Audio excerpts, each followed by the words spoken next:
जैसा मैंने आपको कहा कि हाथ कंगन को आरसी क्या और पढ़े लिखे को फारसी क्या, मोदी जी पूरी तरीके से सरेंडर हो चुके हैं। और इसीलिए युवा कांग्रेस ने जो वो अभियान चलाया था, आरपीएम इज कॉम्प्रोमाइज, वो बिल्कुल सही है। मतलब ट्रंप, कल अभी केरल की एक मीटिंग में राहुल जी ने कहा ट्रंप गोज ठक, मोदी गोज फूफ। मतलब इतना डरे हुए हैं। इंदिरा गांधी जी के समय पर 7वां बेड़ा लाकर खड़ा कर दिया था निक्सन ने कि पाकिस्तान को कुछ नहीं करना है। इंदिरा जी ने कहा ऐसी की तैसी। मोदी जी कहते हैं मेरा 56 इंच का सीना है, वो तो मुझे तो दिखा नहीं 12 साल में, पर इंदिरा जी की हथेली जरूर 56 इंच की रही होगी, जिसकी छाप आज भी पाकिस्तान के मुंह पर दिखती है बांग्लादेश के तौर पर। तो ऐसा अगर आप अपने आप को कहते हैं कि मैं स्वयंभू महामानव विश्व गुरु हूं, तो उस तरीके से एक्ट भी करना पड़ेगा ना।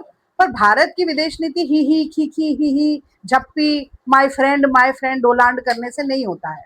उसके लिए आपको काम करना पड़ता है। आज एलपीजी की शॉर्टेज क्यों है?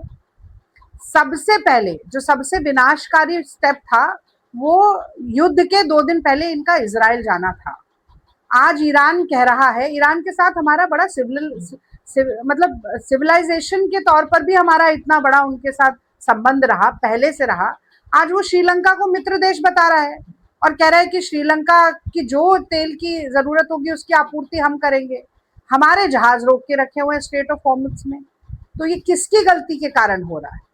कभी आप संसद में आके आपके मंत्री कहते हैं कि हमारे पास 75 दिन का जो है वो स्टॉक रखा हुआ है, फिर आपके एमपी संसद में आकर बोलते हैं कि हमारे पास 25 दिन का स्टॉक है, फिर आप आकर कहते हैं कि 53 मिलियन गैलन लीटर्स रखा हुआ है, जो कि सिर्फ 7 दिन का स्टॉक होता है।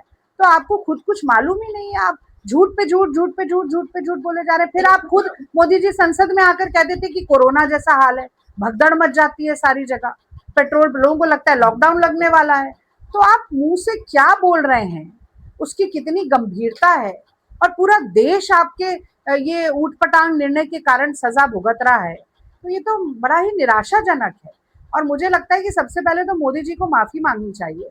अब वो एलपीजी की, पीएनजी की, सीएनजी, अब इस सब के जाल में फंसा रहे हैं कि अब पीएनजी कर देंगे और ये कर, क्यों नहीं किया?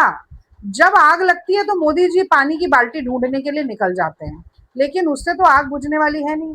जब प्यास लगती है तब कुआं खोदना शुरू करते हैं। तो ये सब चीजें तो पहले होनी चाहिए ना। यही हाल कोरोना में हुआ, क्या एक एक सांस के लिए आदमी तरस गया, ऑक्सीजन ही नहीं थी। हमने भी मरघट पे 24 घंटे लाश जलती हुई देखी है कि नहीं देखी? तो ये व्यवस्थागत तरीके से, और जितना सोशल मीडिया पर मोदी जी का मजाक उड़ाया जा रहा है, वो उन्हीं की कारस्तानी है। उनसे सबसे पहले तो जब गैस के लिए कहा, वो कहते हैं नाली की गैस बना लो, नाली की गैस से पकौड़े तल लो।